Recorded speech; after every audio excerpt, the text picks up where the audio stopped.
afternoon, beautiful people. This is your Kaizen guru, Derek Day, and I'm here to share with you a Kaizen moment. And we talked before, and I'm going to say this is going to be like a regular part of this broadcast, is explaining what Kaizen is. Kaizen is a Japanese word that means continuous improvement. At least that's the way it's loosely translated to in English. But it's actually a compound word consisting of two words, Kai, K A I, which means change, and Zen, Z E N, which means good. In other words, put together, change is good.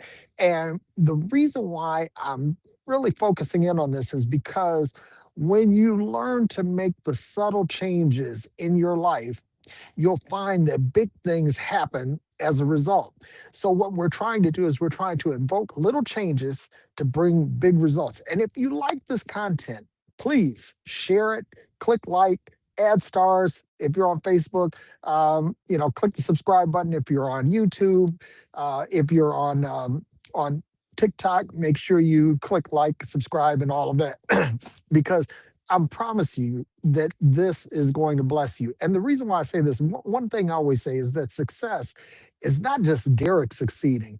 I can succeed. I have a pretty successful life, but true success happens when you bless someone else, when what you do facilitates someone else's success.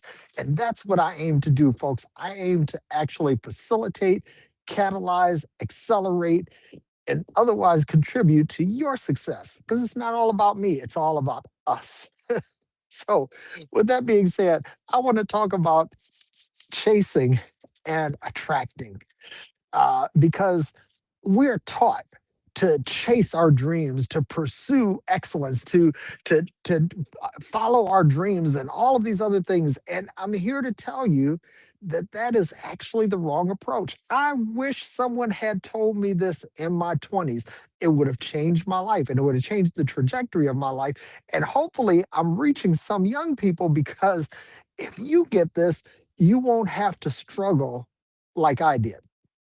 Okay, live vicariously through someone who's had the experience that you're looking toward having, so that you don't have to experience it yourself. You learn vicariously. In other words, you benefit from the mistakes of others. So that being said, uh, what you want to do is you want to raise your frequency, raise your vibration to the level of what it is that you want. See, if you want a mate, a lifetime mate, you have to raise your vibration to the level of the mate that you want. If you want someone who is beautiful, kind, generous, loving, then you too need to manifest these same frequencies, because if you don't manifest these frequencies, you cannot attract this. It's what you project that you can expect. And you're going to hear that over and over again. That's a cliche that you are going to hear over and over again. Whatever you project, you can expect. If you project doom and gloom, you can expect it. If you project abundance and peace, then you'll attract it. What you're trying to do here is trying to raise your frequency to a level that you get what you're putting out. Okay, and you want to make sure that your export is matches your import. You want to have a net balance, not a deficit in one way or the other. Y'all see what I did there? But anyway, this is the thing. You want to attract. If you want to attract being in certain social circles, and let me just say one, let me stop here for just a second. I got to say this before I get too far down the road. This is very important, because whatever it is that you're projecting and expecting, you have to make sure that what it is that you're projecting does not, it doesn't create an expectation of something at the expense of others. This is key because you cannot project something where you're expecting the mate of another person, or you cannot project something that you're expecting the wealth of another. You can't project something that where you're expecting the home or the car or the business or the job of another. You can't do it at the expense of anyone else. If you want manifestation to work, manifestation must be mutually beneficial, has to be synergistic, and it has to be helpful to everyone involved. Otherwise, it doesn't work. Just going to put that out there. So, so anyway, when we're putting things out there, you want to be in certain social circles, for example. Well, you have to understand what does it take. What is the level of mentality? What is the level of conversation? What is the level of generosity? What is it? What is it that that level of society vibrates on? That's what you need to elevate your vibration to. When you're getting on the freeway, you're merging into traffic. So what you're doing is you're coming up to the speed of the other traffic so that you can successfully merge in, you can safely merge in. That's the way frequency works. You have to actually align your speed to the speed of the stream that you're trying to enter so that you enter smoothly. Because what happens is that when you come in at a speed that's too slow or too fast, you disrupt the flow of traffic, and you'll disrupt the flow of the frequency, and you'll disrupt the blessing that you're trying to get. So always make sure that you understand the frequency of the thing that you're trying to get. And other things too. It's like if you want a certain car, you need to understand what is it. Why do I want this car? First of all, what is it going to do in my life? What is it going to represent to others? You see, you have to learn to look downrange in order to manifest. If you're going to attract things, you have to understand why. You have to understand the why behind it. Why do you want this car? What is it going to do to bless someone else? Because see, this is my thing. When I go out and I drive my car, and my car is pretty cool, but it's pretty modest. But when people look at it, they say, "Hey, how'd you get that?"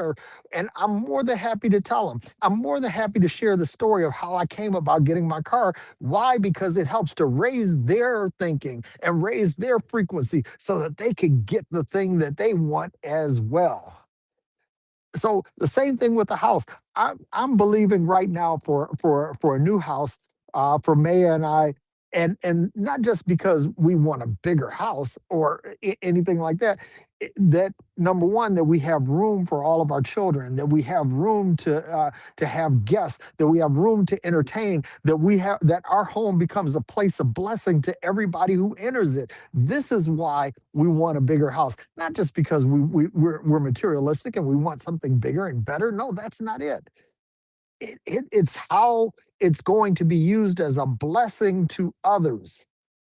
And you got to catch this. This is so important because another thing too is that when you focus in on how your blessing is going to bless someone else, you begin to attract more. Your frequency continuously increases to higher levels to attract higher levels of manifestations, and you'll see yourself going from one station to the next, and it'll happen so rapidly that it'll just blow your fucking mind. And that's really what it comes down to. You want this to manifestation should be a mind-blowing experience. It should be something, first of all, uh-oh, got a little wind there. It has to be expected. In other words, that I'm expecting this kind of manifestation, but at the same time, that when it shows up, it has to come in such a way that you say, man, the only way that I could have done this is to believe it and to work toward it. Now, one other thing about attraction, and I'm going to say this and I'm going to get ready to shut it down because I don't want to talk too long, and it's this, that your manifestation happens when you align your dream with your action. That when you put motion to your dream, then it becomes a goal because a goal is a dream with a deadline. A goal is a dream with a plan. And when you start saying, okay, these are the things that I'm going to do to help manifest this dream that I have, you watch and see when you say, first of all, here's my plan, here's my timeline, this is what I expect to achieve, and this is who I expected to bless beyond me. And when you start putting those things together, you watch what happens. I'm telling you, I'm excited about this shit because this is, I mean, when you catch this, and I'm catching, I'm just now catching this at 63 years old. At 63. Imagine if you're 43. Imagine if you're 33, 23, 13. Imagine what this can do for you. I'm telling you, hear me. And not just because I'm saying it, but let this resonate with your spirit that as long as you chase things, when you're chasing a spouse, when you're chasing wealth, when you're chasing your house, you're chasing a job, you're chasing a career, whatever you chase, you will always, always, always be behind it. You will never overtake it. And that's the problem with chasing. But when you attract, things just come to you. They come up to your level. When you come up to the level of the things that you're looking for, things will come up to your level. Actions, situations, circumstances, they will all come up to you. And that is some absolutely mind-blowing exciting stuff. So here's the thing. If you like this content, again, please like it, share it, add stars to it, do whatever you can to help promote this channel, because this is something that I promise you that if you stick with me on this, you're going to see some things that happen in my life, but you're most importantly, you're going to see some things that'll happen in your life, and you're going to get excited because you're going to see this thing happen. And other people are going to get excited because they're going to see it happening in your life as well. So until the next time, I wish you all the best. I wish you love, peace, and happiness, and that you experience the manifestation of the thing that you are hoping for the most.